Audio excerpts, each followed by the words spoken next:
Okay, today, this is episode 16, the top marketing tools for 2016.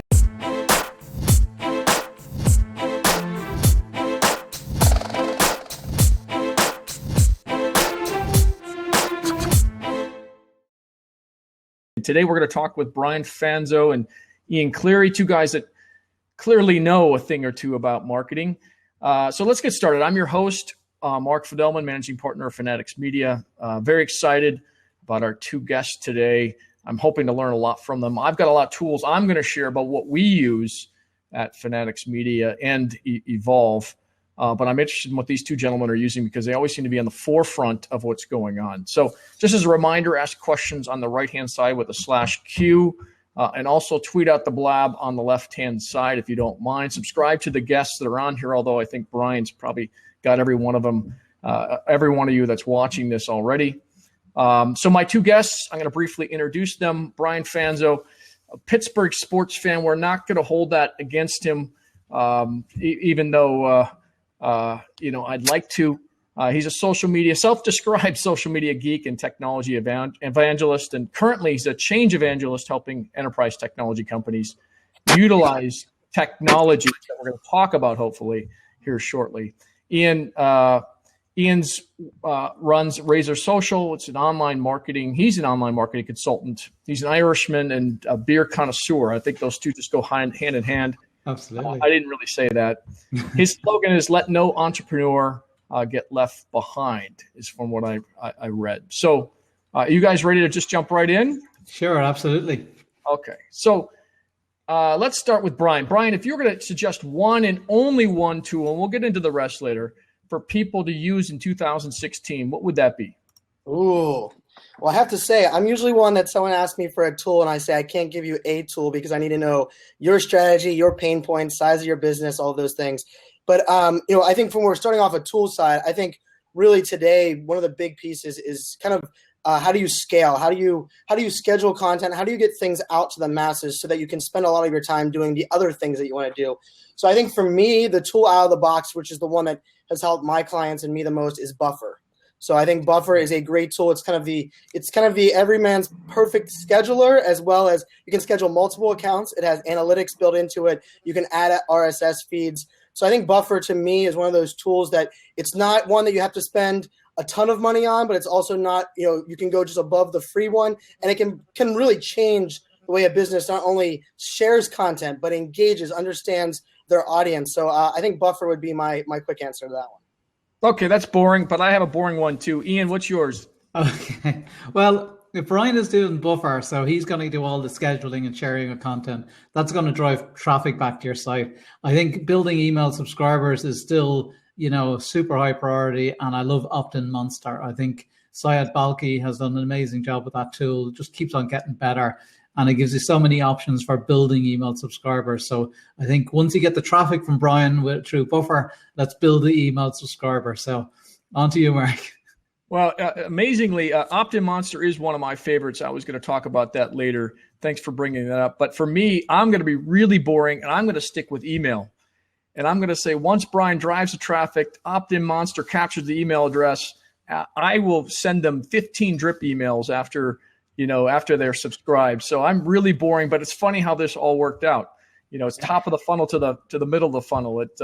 So email for me is still the most effective. I don't see that changing anytime soon. I could be wrong. Maybe Brian's going to tell me about some new solution he thinks will convert better than plain old email. But for me, it's just plain old email. It works. It's effective, and people pretty much see, from our point of view, most of what we send out.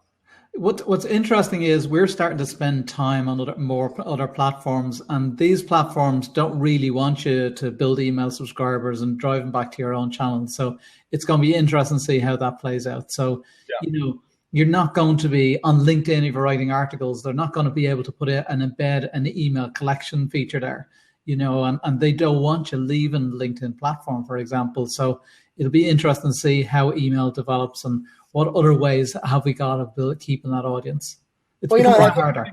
There's a question out there, Brian, HootSuite versus Buffer. See, I use HootSuite instead of Buffer. I'm not knocking Buffer. I think it's a great tool, but HootSuite does it. I love Hootsuite. I'm a huge. I mean, I love their culture. I love their tool. So for me, when I look at the differences, I look at Hootsuite as a massive animal that has lots of moving parts. That really, there's the reason there's a Hootsuite University, right? It has so many capabilities, so many features, and it's kind of been the staple for so long. For me, the difference, and I kind of use both of them. I have multiple clients that use Hootsuite for social listening, Hootsuite for some of the tracking of hashtags, but then they use Buffer for some of the scheduling. And Buffer doesn't have every feature Hootsuite has. So I actually don't think of them as a direct competitor. I actually think of the two as kind of, how do I leverage one versus the other and allow it to kind of give me the best information the easiest way? And I think oftentimes, and this is the sad state of where we're just living, is I still think the social media manager, the community manager, is still treated kind of like an intern position, that's a whole nother soapbox for all of us. But when you give someone like that an intern position or an entry-level position, and you want them to tell their story, engage with everybody, getting them to really embrace all of the power of Hootsuite it's an undertaking. And I think what I've kind of learned, and the reason I lean on Buffer, the early side, is Buffer, I'd say the buy-in for Buffer and the barriers to entry are much lower on how you use it, the plugins, the RSS feeds. It's almost really built for me so I can onboard someone on that in a half a day. Where on Hootsuite, I think it's a much bigger animal. So that's kind of why I usually lean on Buffer. But I can tell you, I mean, I work with a lot of enterprise clients that are all in on Hootsuite. Some of them are even using tools like Sprinkler and Spreadfast and the bigger animals even than that. But I don't think of one versus the other, but it's a great question though. Okay. All right. Ian, any comments on that? I agree with Brian.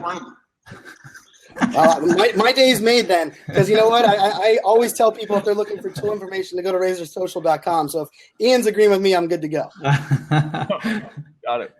Okay, so let's go to the next question. What's your favorite social engagement tool? Now, I said Nimble last year, so I'm gonna do something a little bit different. I'm gonna go very, very narrow and say Rabbit Message to kick things off. Do you guys, either of you, have you used Rabbit Message? No. So I'm experimenting, so we don't have this fully baked yet, but Rabbit Message allows you to send mass DMs to people on Twitter. So if they follow you and you want to invite them to this Blab, for example, you could do keyword search in their profile and say, everybody that has Blab in their profile, send this message to. So it's pretty cool, but I'm worried about the spam potential there. So I'm very cautious. I don't know the tool, but I'm a big believer that I think auto DMs for someone that you're automatically DMing someone they follow you, I think that is spam. I think that is something pollutes. But I think what a personalized mass DM. I think that's we have to redefine the language, because as soon as people hear auto DM, they all freak out because we all get that annoying, uneducated, as soon as someone follows you piece. But I think actually personalized scheduled DMs that are sent out with kind of a message, I think those are extremely powerful. And I can tell you a lot of my lead gen very recently across multiple clients is all coming in through DM, which is crazy because before they expanded the characters, I barely even had notifications on for DM. So I'm gonna have to check that tool out. It's a really interesting one. Remember, you got 10,000 characters. Remember that. That's true. Yeah, I use Social Bro for that, and I used to invite people to webinars. And a lot of the responses I got back was, "Thanks very much, I've signed up." So really, if it's really targeted and it's to relevant people and it's something useful you're sharing, there's nothing wrong with it as long as it's not spammy. Now I did get a message back from some person in the UK saying, do you know this is, against spam laws or something? I don't know.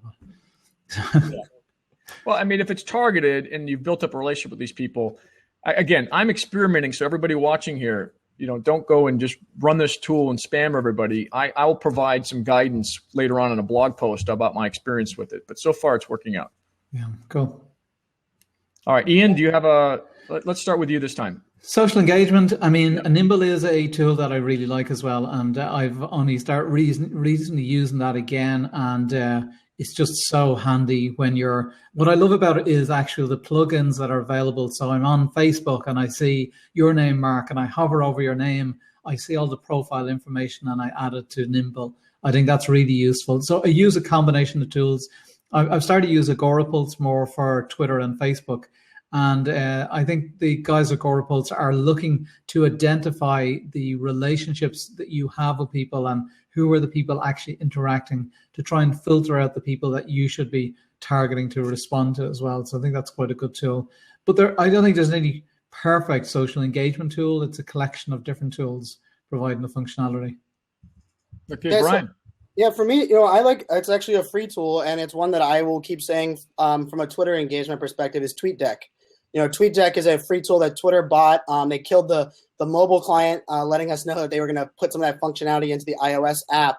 But I work with the UFC as a client, and the UFC manages one of the largest engaged sports communities across the board, and they run their active engagement for all their live events through Tweetdeck, which is a free tool, right? So I think to me, that's a perfect example of you can track hashtags. In this world where I kind of work with brands and I tell them, I believe that you should be following back your community. You should be retweeting your community. Last time I checked, retweets cost us no money. It's $0.00 to hit that button. But the idea is, how do you track real-time conversation? If you're using even Hootsuite, the feeds have to refresh. You have to refresh the feed. What Tweetdeck gives you is an unfiltered fire hose of whatever you want to watch. So for like the UFC, they will track every hashtag across the board. They'll have 15 different columns, and therefore you're not having to worry about truly engaging one-to-one on everybody that mentions you, but you can track and listen across multiple verticals and lists. And you can even filter things. Like for me, there some of these events that go on, like CES. I was at CES last week. CES 2016, that hashtag is ridiculous. It was going so fast. But in TweetDeck, I can actually follow that hashtag, and then I can say, get rid of retweets, get rid of people that have already posted. I can even filter it down and say, only give me US-based tweets, and I can really customize. So then the information that I'm actually seeing off there is filtered, and then my engagement can be really real time. So TweetDeck for Twitter, to me, is one that is underutilized. I think mainly just because it only has a Mac client. It's a Chrome browser plugin, but it's only downloadable for your Mac. But I think it's a game changer. Okay. All right. Ian, any thoughts on that? What do you guys think about the difference between Hootsuite and TweetDeck? What are the primary differences? Well, like what Brian says, I use more Hootsuite, but the TweetDeck, the ability to live, see it live updates as it's coming in is a super feature within it, So, but there's a lot of very similar functionality as well. Yeah, if you run if your account, Coca-Cola, for example, or you're a hotel chain and you manage multiple Twitter accounts, what I really love about TweetDeck is I have all of mine. So in my TweetDeck right now, I have 27 Twitter accounts in there. And the nice thing about it is whenever I'm watching and tracking something, I can click on a tweet, let's say from a CES perspective, and it pops up and I just click whichever one I want to @reply from, and it sends it from it. So I don't have to go re-authenticate. I don't have a drop down. So for me, part of that engagement perspective is also being able to do it across multiple accounts in real time without giving the social media manager so much to log in. The difference to me, the main difference between Hootsuite and TweetDeck is I use Hootsuite to track hashtags over periods of time. So if I'm going to listen to a hashtag, across the whole year, I'm going to put it in Hootsuite. I'm going to put it into a column. I can go back and look at it.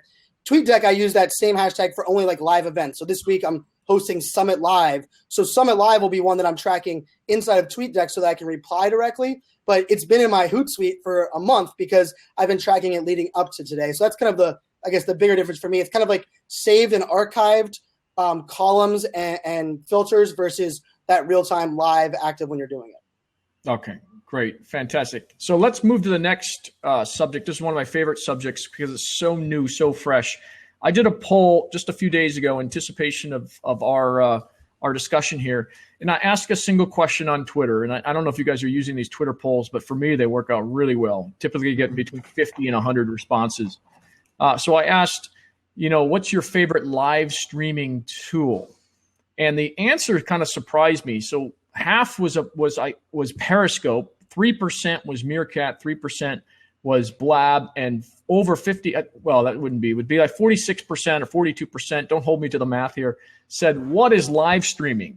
So that was another response. That's interesting. Half the people that follow me, which are mostly marketers, didn't even know what live streaming is. So let's start with Brian. Brian, what is your favorite live streaming app? And I hate to hold you to one, but if you're going to tell people tomorrow, join this, what would it be? So I think before yesterday, the answer would have been hard for me because I believe it's kind of been an interesting piece.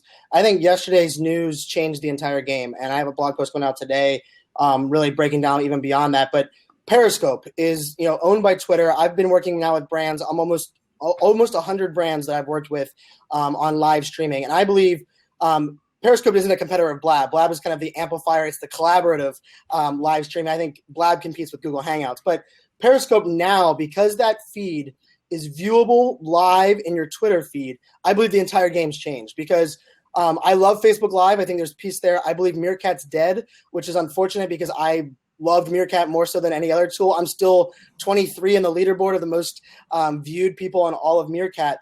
But Periscope has always given brands the security that it's owned by Twitter. But from a power user's perspective, I never saw anything that meant that it was owned by Twitter. It did the same as every other tool. You could post it to Twitter. For a long while, you couldn't even have Twitter handles input. But yesterday's news, if you guys didn't see that, I mean, in your iOS app, you can actually scroll down and the video auto plays inside of the Twitter feed. You can see the hearts, you can see the comments. And with clicking one button, the people that are consuming it can either open it in Periscope or download the Periscope app if they haven't to actively engage. And to me, the unfiltered fire hose of Twitter is now at the disposal of Periscope live streamer. So, I mean, I literally did the happy dance. I had to pull over on the side of the road and do a Periscope on the side of the highway on the way to the airport yesterday. Because if I had one wish in 2016 from a live streaming app, I would have wanted Periscope in bed live streams in Twitter. And I didn't see it coming. I run the beta tool. I've worked with their team, and I was blown away. So Periscope's my answer. Okay, so Brian, I'm still a little confused on the Periscope Meerkat thing and why it's so important. I think I get Facebook live streaming, but the whole live streaming business itself, for marketers now, in the marketing context, why is it important for marketers to join and become, a live streamer? What are they getting out of it? We talked about email newsletter earlier on, and I think we're now tuning in. The reason I think email newsletter is super important in 2016, which sounds kind of backwards because I would have said differently in maybe 2014, 2015, is that there is so much noise and there is so much. As soon as content became king, when that was deemed, I believe everybody just started creating content for content's sake. And so then we're really getting not only polluted with a ton of content, but we have new social networks coming out like Peach, and now I'm working with brands on Snapchat. And so our captured attention, to capture someone's attention, it's extremely hard as a marketer today because Twitter has links everywhere. Even your Facebook feed, what used to be kind of sacred to your families and friends, people are now opening up that, following some brands, connecting with people that they maybe not be family and friends, but someone they know online. So how do you stand out from the noise? And then every single brand, and I will challenge any brand that believes this is not true. If you are a marketer, you're trying to tell a story, you're trying to be authentic, and you're trying to grab people's attention.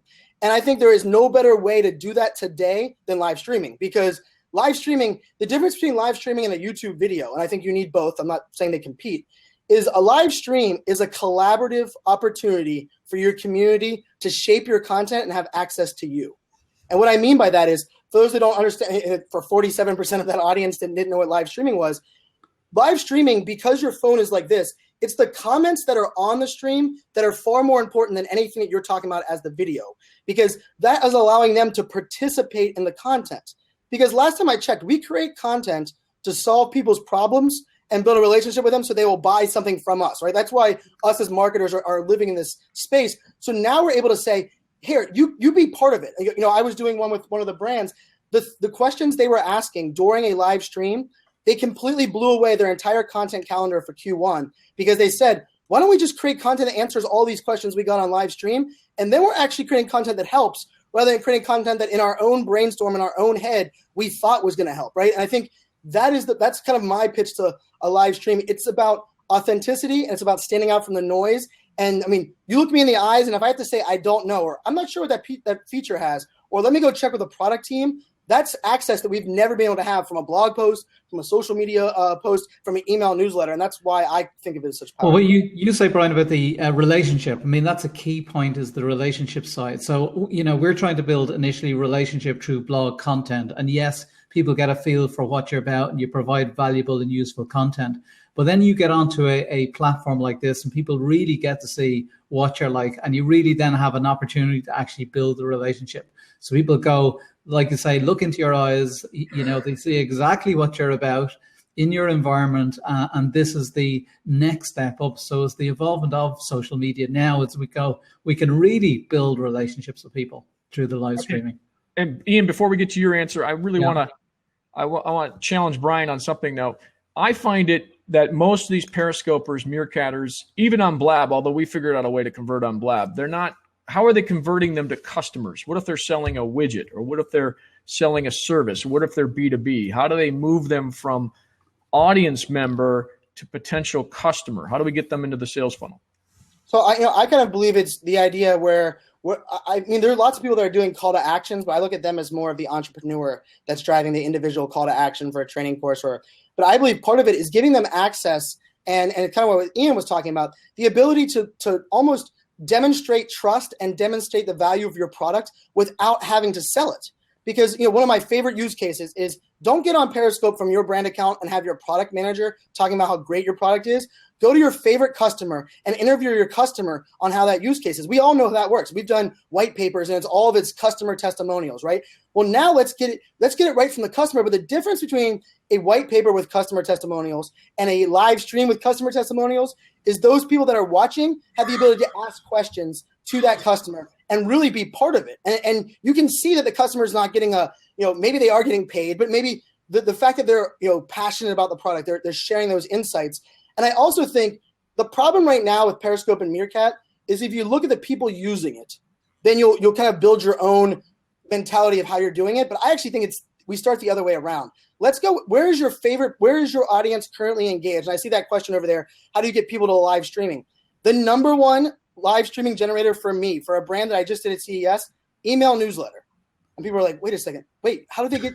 What I do is I educate people on what the live stream is going to provide. I don't ever tell them, go download Periscope, go jump on this Blab. And what I mean by that is I say, hey, just so you guys know, we're doing these cool shows on live stream. Here's a clip of one of the shows, and they get a 10-second clip. The next email newsletter is a 45-second clip of someone, a brand or a competitor or someone else's that's doing it really well and saying, hey, did you guys know this technology exists? The next one is a graphic that says, we're going to go live every Friday at 10 a.m. Because really what you're doing there is you're giving them a taste and they're going, oh, wait a second, I don't have to wait for that one webinar that happens once a month. All of a sudden I can jump in and talk to the CEO, to the product manager. I can turn on a notification. And ultimately they end up coming to you two things. How do I get Periscope? Where do I get it? And then when they're watching, they say, where do I buy your product? I mean, I demonstrated a SanDisk. SanDisk sent me as an influencer one of their products. And they sent me two of them, one for me to have and demo and one for me to give away. I did a 30-minute stream. I had average like 125 people watching. Before I had a chance to give it away, 18 people bought the product because they were so sold on my open review. And I opened it live on air because the idea from SanDisk is we don't want you to be canned in your approach. I didn't know what the tool was. I even plugged it in. I was like, ooh, that's not good. It's not loading. But what it was able to do is people were actually able to see kind of that like thought leader review of it. And I mean, this is the interesting part. An hour after that Periscope, 43 others bought the product. So in a matter of an hour and a half, I gave away one product as an influencer for SanDisk, and I converted 65 people. And my only call to action was, you can buy it going this site and putting in my code, and you get a 10% off. But the actual piece was me being the authentic influencer and them trusting me that the tool wasn't going to suck. Right? Like that's fantastic. My problem with Periscope and all these other live streaming apps is, well, I think Blab, you can do it. You can't put a link to something to buy that SanDisk, right? You have to tell them what site to go to. But if you could provide some kind of a link or some kind of call to action, I bet your conversion rate would have been higher. It's great that you were able to get them to go there. I still think they're they have a little bit ways to go before they're more marketing friendly. Surprisingly enough, though, if you think of it this way, I love to know where my audience is consuming my content, right? And so the majority of Periscopers, of course, are actually watching it on their phone. And I think any kind of phone call to actions are still extremely difficult because that means it's opening another app. Even if it's a tweet and it has a link for buying a product, when that person clicks on that, it usually opens either the native browser, it kind of goes all over the place. So what I end up doing is I almost take the Snapchat approach to it.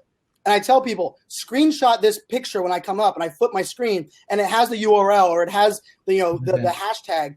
And when they're screenshotting that, it screenshots their photo roll, and maybe they don't go buy it right that minute, but then at least it's stored for them to consume. When they're on their site, they go, oh yeah, what was that I'm doing? Because that's the Snapchat call to action. I did a Snapchat campaign, and I had 280 people view one snap, and I had 144 of 280 screenshotted what I asked them to screenshot. I mean, look at that. I mean, that's a powerful piece. And now, granted, how many of them converted? I don't know.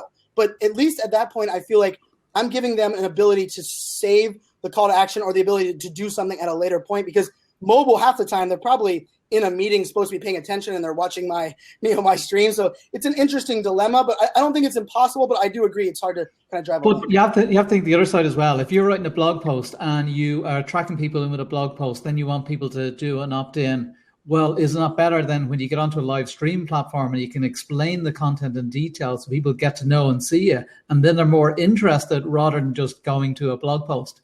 And then, so it's a little bit of harder work, but maybe people are more interested if you convey the right message through your live streaming.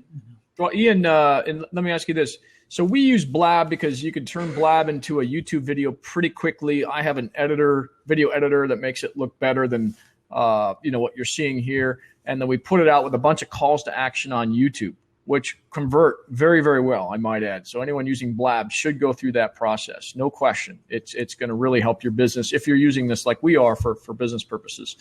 But Ian, it just seems like some of the other live streaming apps aren't, it would be hard for me when I was in corporate marketing to sell it, even if it were Brian that were doing it, to sell it without some kind of ROI, because Brian would come with a salary, and then there'd be, okay, so what is Brian generating in sales? Yes, there's a PR benefit to this potentially, but how would you get past that if you're a corporate marketer that's watching this today?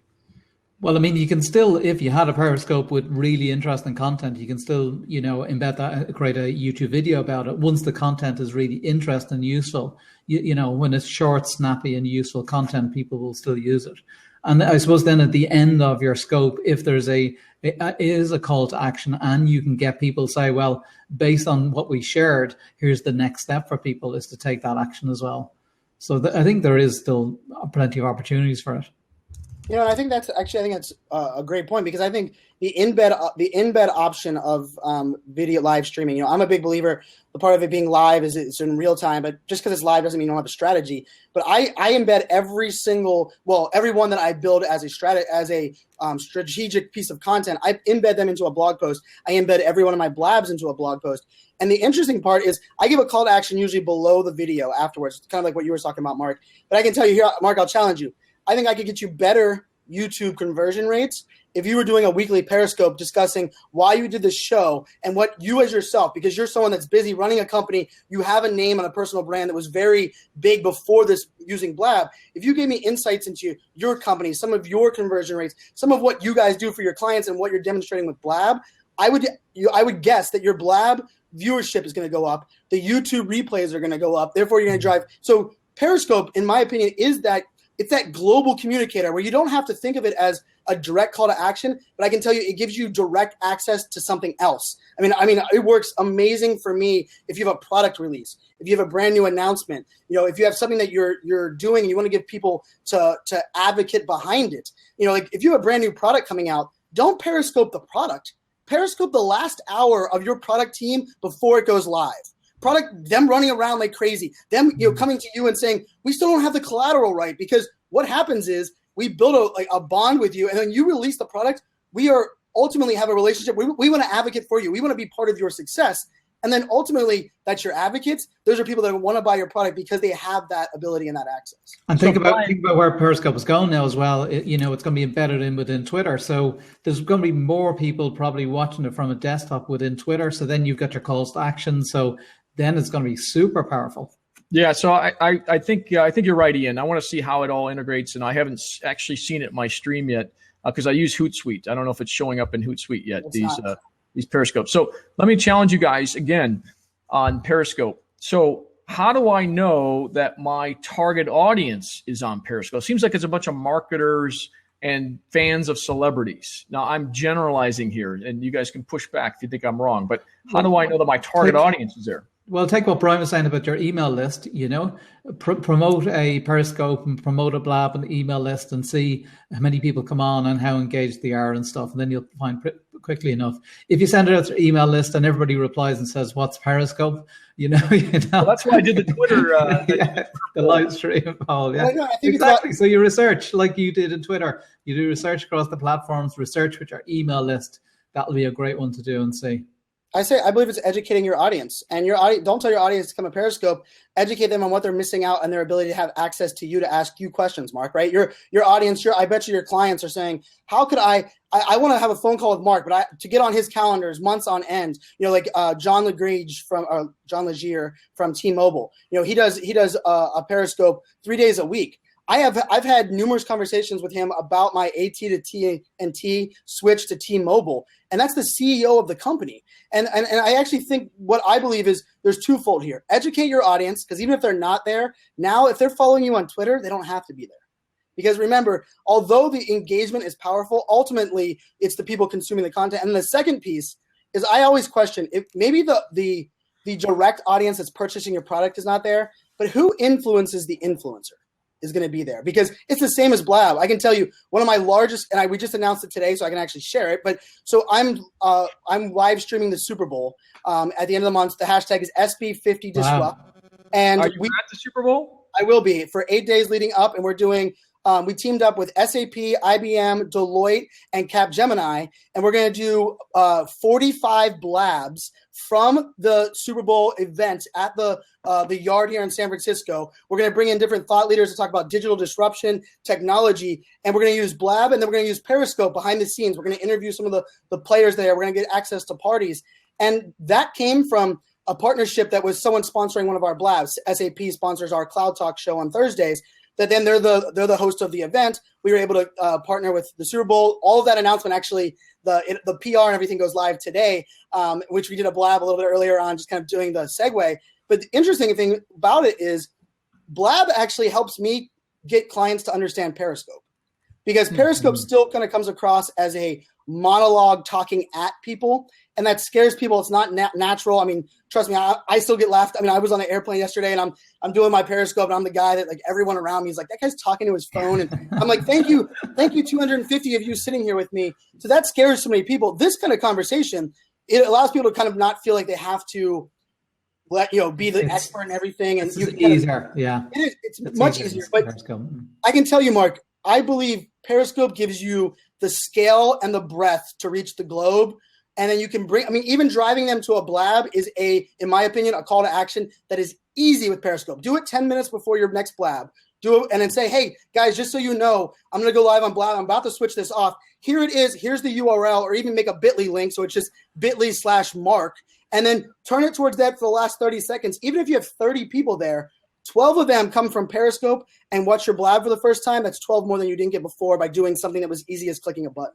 Yeah, I'm going to try. I've done one Periscope. It was in Paris right after the attacks, and I was doing a documentary on the first sporting event that happened, and 40 people, it must have been midnight here, but 40 people signed in. So it was cool. I just felt like, it just didn't seem like it was going to help me in my business. But I'm going to try, as you suggested, and I'm going to do it for the next one for sure.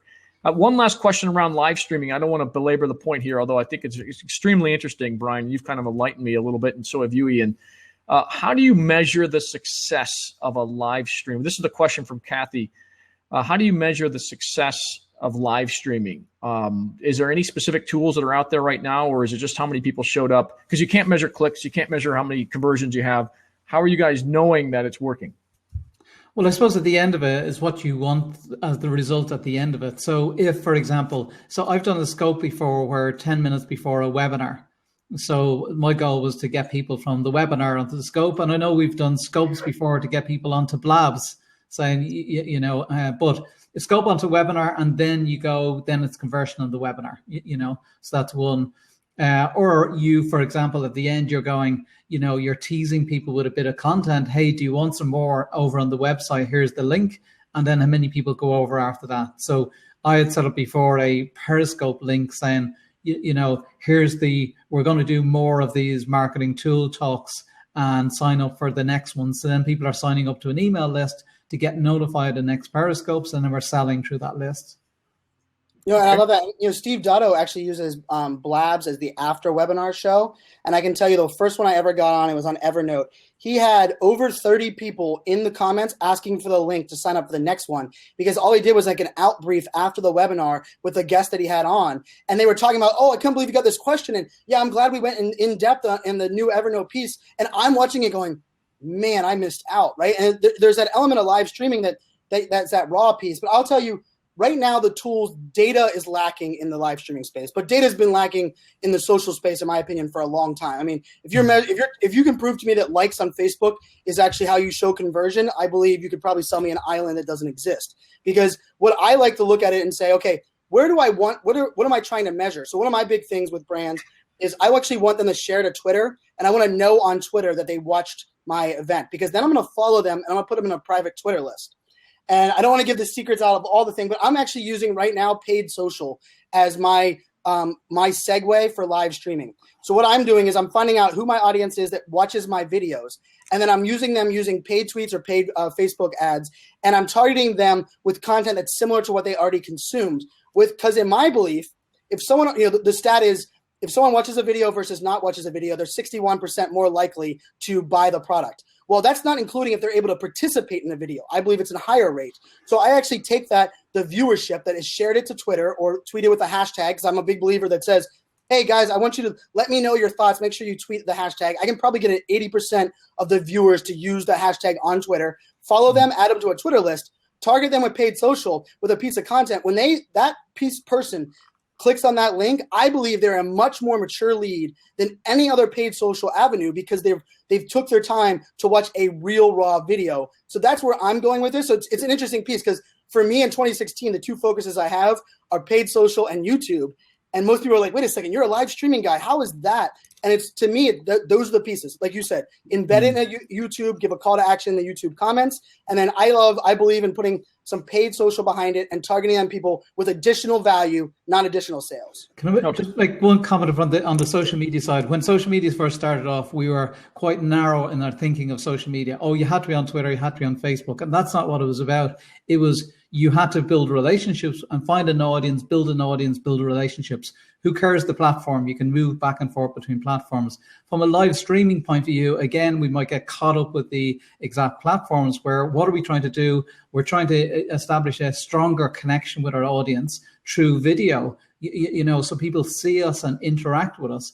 I mean, I was watching a webinar the other day, Webinar Jam, and people are on video and it's live and there's comments going up. That's a live streaming, you can have two people on it. So I think the webinar platforms will evolve and they'll make them much more interactive. And the go-to webinars and the WebExes and stuff, they'll probably not keep up with this. Whereas something like Webinar Jam will go, okay, well, how can we integrate more, social streams in here? How can we, have more people on the webinars to make them more interesting and stuff? So I think it's more about, well, how do we establish that connection? How do we, get our customers online and interact in whichever way we choose, and we could come up with something different ourselves, Yeah. Okay. So I'm going to challenge both of you again.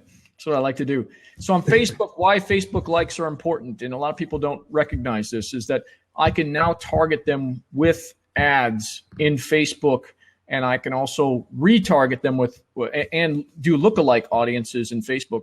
With Periscope, I can't do that, right? I don't know. First of all, I can look and see who everyone was on Periscope that was watching me, but there's no way to engage with them after. I don't even think there's is there one-on-one engagement in Periscope? No, right now there's not a. Facebook for me is a more valuable tool. So I'll say Facebook live streaming is probably a more valuable tool, because I can follow these people off Facebook, on Facebook, wherever I want to keep marketing to them. So let me. So I love Facebook Live and Facebook Mentions, but here's how I think of the two differences from the live streaming. When you're streaming on Periscope, especially after yesterday's news, I believe there's the difference between nurturing your existing email newsletter and growing your newsletter, right? Mm-hmm. When you grow your newsletter, you're not focusing on the Facebook audience that already knows, likes, and was invited to your page, but you do have to mature them. So I think Facebook Live is powerful for doing a live stream, 20-minute live streaming. Scott Monty does it, a great one where he does a preview of his newsletter every Sunday night. He sits there with a scotch and his bow tie. He talks about his research for his newsletter. And I think you can do that on Facebook because you're providing additional access to people that already know, like, and trust you because they've liked your page or they're connected. Where Periscope, you get on there and you tell your story to a broad audience. I mean, now that it's embedded in your stream, the power of a hashtag in a Periscope is huge because now someone doesn't even have to know who your brand is, who you are, or what your product is. They're searching for that hashtag on Twitter and you happen to be live then. They see the live video going on there. They're watching a bit of your content. Your call to action can actually be in your Twitter profile. It doesn't even have to be on your Periscope because it's playing inside of Twitter. But I still think Facebook's important. But I think of Facebook as nurturing your existing leads and Periscope as growing your new leads. Okay. Yeah, if you look at Twitter and Facebook, I mean, which is more powerful advertising? I think Facebook at the moment is winning that battle at the moment. There's much better targeting options, and there's, you'll get better results from Facebook. So it's only natural from the live streaming point of view. I think you'll do better from an advertising and targeting perspective. But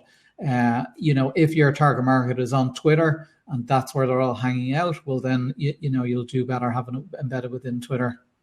Okay. All right. Well, we could go on and on with it. I mean, in fact, the last Blab we had with Brian was about live streaming, so I don't want to belabor the point. You can look on our YouTube channel to see that wild discussion that we had there. But that's great. I want to go back to analytics for a second. What is your favorite online analytics tool, either to measure social or to measure e-commerce or to measure, really anything? What would you suggest people look at or use in 2016? Well, I think most people don't look at analytics. That's the biggest problem. So, I mean, from a Google Analytics perspective, it's a fantastic tool with tons of functionality and it's just not used. And that's the starting point. It's completely free, is to just use Google Analytics and set up your Google UTM tracking so you can start tracking things across different platforms. For example, I seen, if somebody's on Blab here and somebody shares a link to their website, well, there should be additional tracking information in that link so we can see, has this come from Blab? What happened when it arrived on the website? Did it convert? And the same on Facebook and Twitter or any channel. So when you're promoting something across all these channels, create your unique tracking links, and then within Google Analytics, track your campaign. So I think, that's one of the most important tools to use is Google Analytics.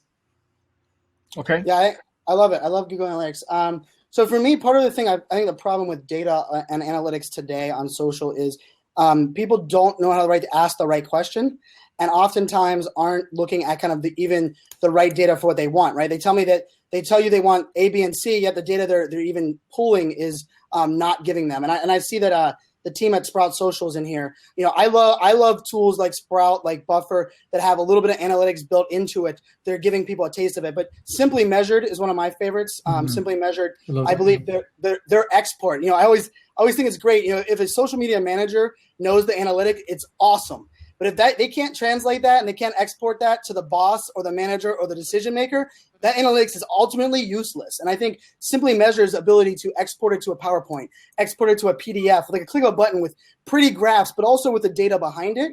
I've always been a big fan of theirs for that kind of information. And then another one is Rival IQ. Rival IQ for competitive analysis or influencer comparisons. They also have a very nice engine for reporting and really providing data in a consumable way. So those are the two that I really like. I love both them tools actually as well. I use Rival IQ a lot now because that analysis of comparing all your competitors, and even things like I have a list of competitors, people that I'm tracking, and if somebody changes their profile on Instagram, that tells me a message, what they're focused on or what's new about their business and stuff. So just keeping track of them things, I love doing that. And the breakout post, for example, if anybody in the network has a post that's doing extremely well, I can see the breakout post. So lots of really useful data. And like Brian said, Simply Measured as well, the export, you can get tons of great reports. And if that's not enough for you, you have a big Excel spreadsheet, you can do your own processing on the data. So I'm going to go a little bit away from what you guys have gone through. I'm going to go to more of the e-commerce route. Have you guys heard of it's actually a Chrome plugin called Jungle Scout. Have you guys heard of this? No. I heard about it just recently, so I hadn't heard it until probably a couple weeks ago. Now, it's only for people selling things on Amazon, which is about 90% of e-commerce consultants or companies. But it will break down your competitors. It'll break down your own. It'll break down a lot of different analytics when it comes to how you sell things on Amazon that'll make you a lot smarter. And it's pretty accurate from what I can tell, and we've only just started using it. So I recommend anyone that's selling products on Amazon, go download. Actually, it attaches to your browser called Jungle Scout, junglescout.com. Any other analytical tools you guys recommend before we go on the next subject? I from a personal brand one, or for one that I think SumAll. If you're looking for a tool that's not expensive, SumAll gives me a daily and a weekly report on all of the social channels, how you've changed over time. I know a lot of people when Twitter.analytics.com is awesome. If you guys haven't been there in the last month or 2 months, they're updating that every single day. I think that's a telling element. I think Twitter is going to be making a much bigger play in the data space. Actually, that's my next meeting. I'm meeting with Will Mayo, the VP on the Twitter data side, after this here in San Francisco. But I think that SumAll gives me. I mean, it's an amazing. And for my clients, a lot of times they just want to know, how many followers did I gain? How many followers did I gain on this day last week? What's my trend for the month? And then it's some of those analytics. A lot of it are vanity metrics, but it at least gives you an understanding of where the baseline is and what you can compare against. Because oftentimes, if you're just getting something like, "Hey, I gained 40 likes with this campaign," well, is that good? Is that bad? How did I do in the last one? And so SumAll does a pretty good job of kind of bringing that to you. Okay, great. All right, so let's quickly. We don't have a lot of time. I do want to open up the questions. We got a lot of good questions on the left-hand side.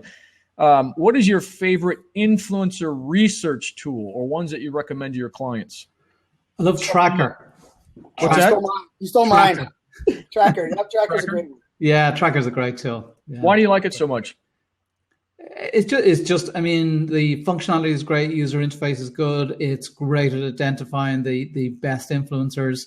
Get Little Bird is another one I really like as well, because Get Little Bird looks to see, are influencers talking to other influencers, and it works out if they're all following and interacting with each other, then it identifies the correct influencer. So both of them I really like.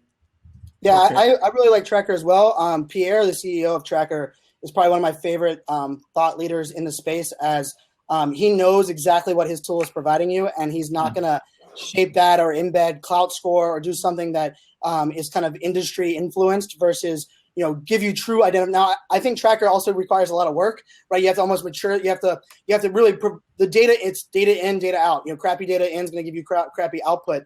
But I think it does a great job also of kind of breaking things down. But I'll throw another one in there. It's called Zoomph, Zoomph. And the reason I actually love Zoomph is they actually break things down almost to a niche influence. So you can actually decide based on an event. So you can have bigger parameters. But I want to know, of this event, all these influencers were tweeting about the State of the Union last night. Who was the most influential of them about the State of the Union? And therefore, because I think finding social media influencers is kind of like a social media expert. I don't believe those exist, because not everybody knows everything about every platform and every tool and every background. So I think this idea of almost niche influence and then watching how it skews. So Zoomph will give you, they call it a Z-score. And the Z-score is the total influence, but then it's compared and related to that niche that you're focusing on. So I can do it versus, cloud computing, and then I can do AWS reInvent, where it's at that event. And so of the cloud computing influencers, who's the most influential talking about AWS? That gives me much better information to go to my cloud and say, hey, all these people I'm targeting, and I want them to come to my cloud show, rather than me just doing who are the most cloud influential people. They might only know Rackspace and Salesforce. They might not have anything to do with AWS. So that niche piece of Zoomph is a pretty cool one for me. Okay. The only thing missing from Tracker for me is they don't have, at least they didn't the last time I checked, they don't have Pinterest or YouTube influencers that you could find pretty quickly, which for us are the highest converting. And so which tool do you use for tracking that? So GroupHigh for YouTube. Okay. Pinterest, I don't have a solution, so if somebody does, please let me know. But for me, you got to have YouTube, because YouTube for us, at least for influencers, is converting higher than anything else by far. And that's why, I mean, at least B2C, YouTube is the place to go. And GroupPie does have a solution for that. And there's other little sites that are out there that have it, but GroupPie does a whole lot of other things as well. We also use a lot of Little Bird, and we use Clear with a K, Klear. Used to be Twitterland, yeah. Yeah, Twitterland, which is, I love that. And that's another one that has a great leader, their CEO over there, Twitterland, or now Clear. Guy. Yeah, Guy. I mean, I love the way that on Clear, you can compare influencers and their trends, understand their direct network. I mean, I love it. I can tell you, I can break down the influencers that I target because brands are hiring me. My pitch now is I'm the quarterback of Periscope influencer marketing. So hire me. I'm the one throat to choke, but I'm not the influencer, right? I will identify the right people for your brand. So I can do an Estee Lauder, an IBM, and a Dunkin' Donuts, and ultimately they're going to come to me, and then I need to identify very much like YouTube. And I think right now it's really hard, right, in the Periscope space. But one of the things that I'm using is actually that ability to kind of take it. Oh, I think Mark clicked the wrong button. And now it's the Brian and Ian show, and now we're going to talk lots of tools. Okay, let's start again, yeah.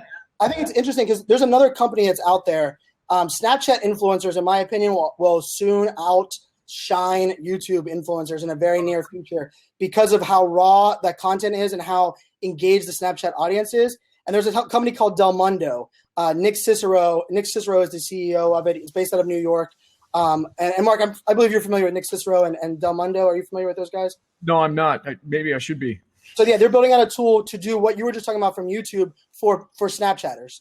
And I've now been working with a lot of Snapchatters in the very near future, or in the very near past. It wasn't something that I was originally looking at, but very much like the YouTube community and even the Viners, when you had Niche, Niche before it was bought out by Twitter.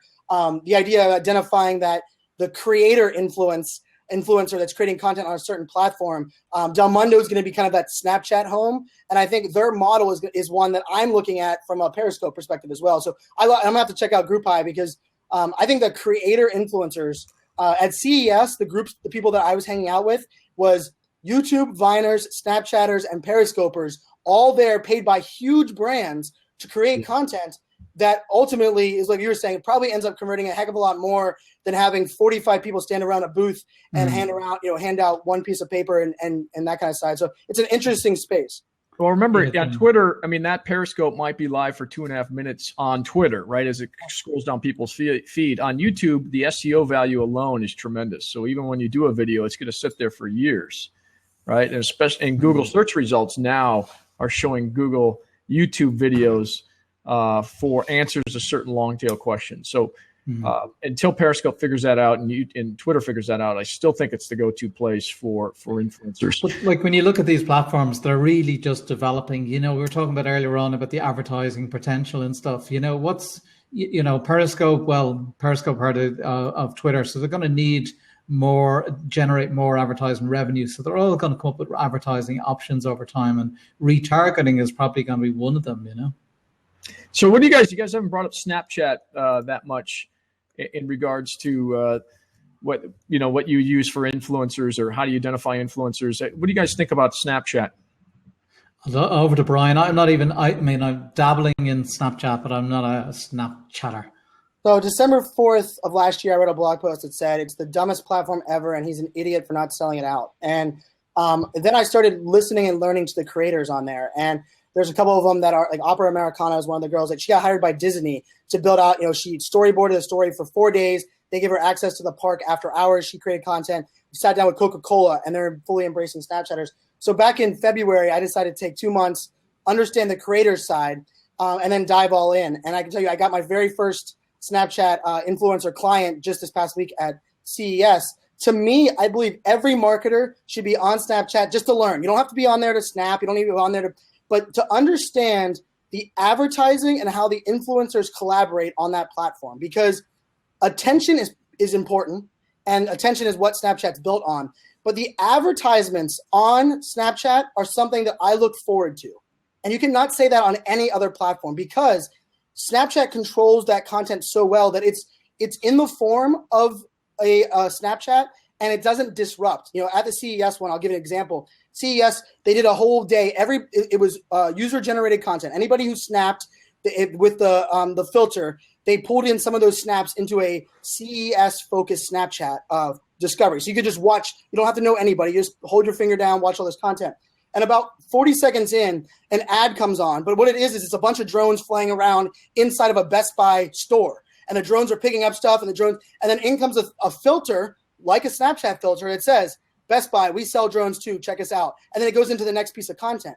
And for me, nowhere did I feel like that got disrupted. It wasn't a YouTube video that was bad formatted. It wasn't a tweet that was put into another social media platform. So for me, the idea of how Snapchat is not only controlling the advertisement, but making the advertisement content so fluid with the audience and the content that's created on that platform, that is something we could learn about on every platform. We could take that lesson. I keep calling it Snapchat mindset. Anytime someone tells me like, hey, why are you doing it that way? It's a Snapchat mindset. I want to create this like they're doing on Snapchat. I think someone put in there 6 million views a month, and Facebook gets 8 million views a month on Snapchat.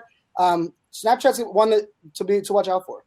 Yeah, we got to do a show on Snapchat. Maybe I'll get some high profile people. Probably get Gary on here to tell us why everyone should be on Snapchat. I'm in the wings. I'm looking. I'm seeing it. I don't see any opportunity yet for marketers to jump in full force. But I'd love to be proved wrong, as you know. Well, if you want to follow two brands that are doing, follow Coca-Cola and Jolly Rancher. Coca-Cola and Jolly Rancher are bringing in Snapchat influencers, and they're doing all these stories behind the scenes. But I can tell you, it's building a advocacy and really a connection with millennials and Gen Z with those two brands, who are brands that are not millennial type brand. I don't think of Jolly Rancher as a brand that is a candy that was all of a sudden brand new. It's a sticky candy in a wrapper that we all have had for years. But what they're doing is they're trying to take that Red Bull model, right, where you become almost a media company that's creating amazing content. That Red Bull is like a cult following. And I think that's kind of, if you look at, and this is Coca-Cola and Jolly Rancher, not the ones that, everybody can use the big names, Mashable, you can go to those. But those are two. If you're going to get on Snapchat, follow both Jolly Rancher and Coca-Cola, because they spell it out, Coca-Cola. But those are ones that I would track, because they're doing some interesting thing with the influencers on Snapchat. But they can afford to do so, guys, right? I mean, Coca-Cola could spend money to wait it out, to figure it out.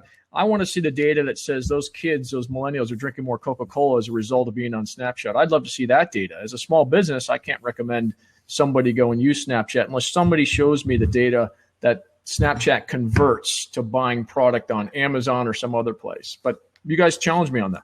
No, and you will hear the stories. You will hear the stories of companies doing really well, but the vast majority of people are not, because it's a new platform and it's just emerging and stuff, So it's still early days for it. And I suppose one thing about the advertisement side of it is Snapchat, the luxury at the moment, they don't need to make money. They don't care about making money. So when they are pushed to really make money, then the advertisements they'll push that a bit more as well. Okay, great. But I want to open up the last thing is, everybody here listening is like going, should be on Snapchat and Periscope and Blab and the whole lot of them. And this is what people need to be careful of as well. You can't just spend a bit of time on all these different platforms and get completely distracted from your business. You need to go, is my target market on there? And Mark, you've been asked these questions. How can I convert? It's about building your business, Yeah. Well, that's a great point, because I think ultimately, and this is my sales pitch to everyone, is you should be where your audience is today, and you should be listening where you think your audience is going to be tomorrow. And I think that's listening and understanding where Periscope fits, where Snapchat fits, where Blab, if Peach is somewhere, Product Hunt is on Peach right now. And the amount of people that are getting on in the Product Hunt feed and saying, what is Product? I mean, it is like, they've probably had a couple hundred people in 3 days get into Peach asking what Product Hunt is about. And Product Hunt is now looking, that's a lead gen for them. I think you can listen in a lot of places. You go to Razor Social, you check out, I love it. For me, I can chase the FOMO so I can educate people on the features and benefits. And then you can decide when you think your audience is getting there. But I agree. Do not jump on every and anything. And I think every tool needs a strategy. Every Snapchat, every Periscope, every Blab, you have to have a strategy. Sometimes it just might be word of mouth, but you still need a strategy no matter what you're doing, or you're wasting your time. Okay, we're going to open it up to questions. We're at the end of the show. So I think if Mike's still on, we're going to see if Mike will ask his question about how do guys manage all these tools. I'm new to this 3 staple paid apps I must have. I don't know if I understand that. Maybe you guys do, for Twitter, Facebook, and YouTube.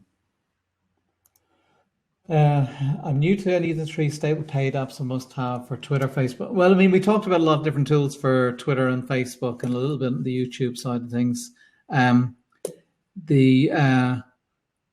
I mean, you just have to investigate the best. I mean, Brian has an article about the top tools he uses. I've got an article on top tools on Razor Social as well, the top social media tools to use across the platforms. I think that would be a good place to go for it. You know, See, I have 20 tabs open on Chrome. That's how I do it. How do you do it, Brian? But no, I think actually part of it is keep it simple, stupid, right? I mean, I think oftentimes we buy a tool because it has 50,000 features, and then whenever I go to do an audit, I do a lot of audits, even in the just a social footprint space, and I'm like, why are you using Salesforce? You're using only that one functionality, and I'll give love to John Ferrara's in the room. Like Nimble could do that. You could save your budget, and then you could invest in a tool like HootSuite Pro, and now you're going to get more reporting and more. So I think almost taking a step back and saying the tool I purchased, I'm doing what with, and I think oftentimes before I go to a tool, I always say, what does success look like and what problem am I solving? And it's amazing how many times I end up advising. Even this is a tech guy, I end up advising. Post to LinkedIn naturally. Upload your things to Pinterest naturally. Set up a tool like a customer service tool for Twitter, and then let's just do a scheduler, and that's all you need. You don't need a ton of tools. I think we throw tools at problems that we don't understand because we can blame the tool when it goes wrong, rather than just going, okay, let's understand that problem a little bit better and realize what tool can help us solve it. And it's a different mindset, but it's not easy. I mean, that's partially what we end up writing all these blog posts with all these tools, because there are so many, and that's only growing. Yeah, I use probably like you do, Mark, as well, a bookmark folder. So in the folder of all the different tools, and then I open them all up together. And then, for going to LinkedIn, if you want to post directly in LinkedIn, at least then it's all set up. So you don't have to keep on opening it. And then you just close when you're finished, And then I use rescue time to make sure I'm not getting distracted all the time with all these tools, I need that tool. Rescue time, huh? I love rescue time. Yeah, rescue time minimizes my time on particularly email, reduces time on email. But one thing I'd say about the tools is don't worry about the cost of the tool, because a free tool can still be expensive if it's not providing you the functionality you need. So sometimes you have to invest a bit of money into a tool, and if it's going to save you hours of time, well, isn't that worth it, So people go, oh, that's expensive, $20 a month, $50 a month, $100 a month, $500 a month may not be expensive if it's providing you the right functionality that's going to save you a lot of time and generate more business for you. Okay, so now we have a demographic question for both of you. Where do you think the hip hop and the cool urban kids are hanging out on social? If you guys were to recommend one or two social channels to be in touch with those two, where would they be? Well, I suppose it depends where you are. I mean, the Instagram, of course, is a fast growing channel, and that's going to be a good place to be. Over here, WhatsApp, and the youngsters here are creating, private groups in WhatsApp. And I see a lot more of that, the private group side of things. Like, for example, even my son in school, they've got a WhatsApp group. He's 12, WhatsApp group for 50 people in the class. And what's interesting is the messages they share constantly, hundreds of messages every single hour. There's just nonstop streaming. So there too. I would say, everywhere where marketers and brands can't ruin it. Yeah. And that's, marketers are always going to ruin it. Well, eventually, right? But I think that's partially this idea of, Snapchat has captured attention. Nobody's, especially I would say a Gen Z, even millennial. I'm writing my book, Millennial Mindset, and so much of mine is like the ability to brace change, but also just kind of adapt. Like WhatsApp is a great example of that. And even, Peach, part of interesting thing of Peach is I'm not looking for business value on Peach. I'm looking at the concept of why the tool is so fun and goofy, and characteristics about it are so not a traditional social network. Because guess what? Marketers and us, we all want that, but the other users are like, hey, I want to be able to, snap back and forth. I want to create my content. I think Instagram is a great example. Instagram gives you one link. It's really hard to really market. I will say the sponsored ads on Instagram are amazing if you have an app. I mean, I think my app discovery for new apps happens solely on Instagram these days, which is something I would have never guessed, because they allow you to download individually. Everyone's consuming it on your phone because because that's where the audience is. So I think Snapchat, I think Instagram, and then I would keep an eye on, kind of a resurgence in this idea of, hey, how do I get into a collaborative group where we're all able to be where we're at? Like Twitch is one that's really interesting. If you don't understand Twitch from the gamer community, it is so community based. It is, I mean, those people are advocates. They spend hours upon hours in these rooms, and it's kind of like the WhatsApp model, where I think Blab might actually end up being a place where some of these kids come to when they start finding out about it. I think Blab is still so in the not enough of the, they're not on Twitter, right? Let's face it, that audience that you're looking for is not on Twitter. They sure as heck are on Facebook because they know their parents are on there waiting to see their updates and find out where they're at. Yeah, it's an interesting question. Okay, good. I agree. Twitch is that would probably be my top answer. I mean, these gamers and these e-gamers and their followings, unbelievable. And most of these kids are playing games. So, okay, another question. Can anyone post a video for the Snapchat feed? So the answer is no. So Snapchat isn't a group collaboration, but what they do is they do event-based. So when we were at CES, everybody who used the filter, when you posted it to your public story, Snapchat, the company, aggregate. So from a perspective, the reason I like Snapchat is it's a one-to-many posting. So you can post something, and everybody who's following you on Snapchat can see your story. But when they engage back with you, it's a one-to-one. And the reason that's really powerful is that, a lot of times people are commenting in your YouTube videos and your Facebook videos just to be seen, right? They're just commenting. But on Snapchat, when you comment back, there's no one else sees it. So the actual quality of the comments back on Snapchat are much higher because they're not doing it to brag to their friends or to advertise. But from a content production side, one of the things that I think brands do really well is they give 8 different people access to their own Snapchat account, and they snap from 8 different perspectives. But that people have to have the log into their phone with their username and password. You can't do kind of like hey, I want everybody who used this hashtag on Twitter to create that into one story. That doesn't exist in Snapchat today. Got to be great if we made blog comments private. There you go, right? Get rid of all them links, wouldn't we?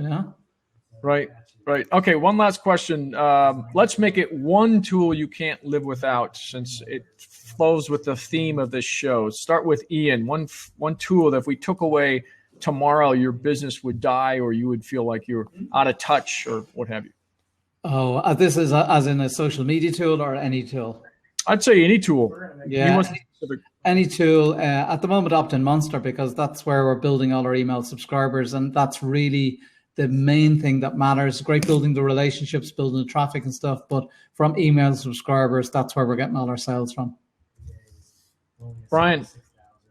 I believe the future of business is community, and the future of innovation is collaboration. And part of that to me really means, how do I collaborate somewhere that is optimized for me? I love Slack. I think Slack is a tool that is really exciting to see where they're even going. I know they got Tool of the Year or App of the Year they won this week. But on that same note, I love a tool like Evernote or Google Docs, where you can actually share multiple things and multiple people can curate. I'm working on a blog post right now at this Periscope Summit in San Francisco, and I just shared out my Google Doc link to the team here at the summit. And right now I can see in there's 13 people helping me edit and collaborate on this one blog post. That to me is the essence of, it's a free social, if you look at so many companies today, we work in silos, even when we're preaching how silos are horrible. And I think that's kind of where we're going here. And what Slack has mastered is it's simple, yet it allows you to silo things so it's not extra noise, but it allows everyone to see or work, and therefore we can all add value. So I love the Evernote, the Google Docs. I love where Slack's going. And I just teamed up with a company called My Channel, and we're working on doing video collaboration inside of the enterprise from like an employee advocacy perspective. So I really think video, not just for public live streaming, but video for collaboration, to take on Ian's point earlier. The WebEx of the world, those ones that were just one person broadcasting, that's going away. That's going to die. It's going to be video to video, almost Snapchat to Snapchat. I want to video you, you video me, I video you back. And I think Slack will actually probably have a functionality like that probably very soon as well. Okay, I'm always the boring one, so I'm going to go with Chrome. I know there are other browsers, but Chrome for me makes it really easy, especially with their extensions. It's faster, although it's slowed down a little bit. But Chrome would probably be the tool I could not deal without in our business. All right, so that's it. Thank you, everyone. Fantastic show. Great audience, great questions, great engagement. You'll be able to find this on YouTube, and I do post these and embed these on Forbes as an article. So part transcript, part great highlights. So thanks again, gentlemen. Ian, Brian, Cool. thanks. We'll have to do this again. Maybe on Snapchat. Absolutely. Yeah, there you go. All right. Thank you, everyone.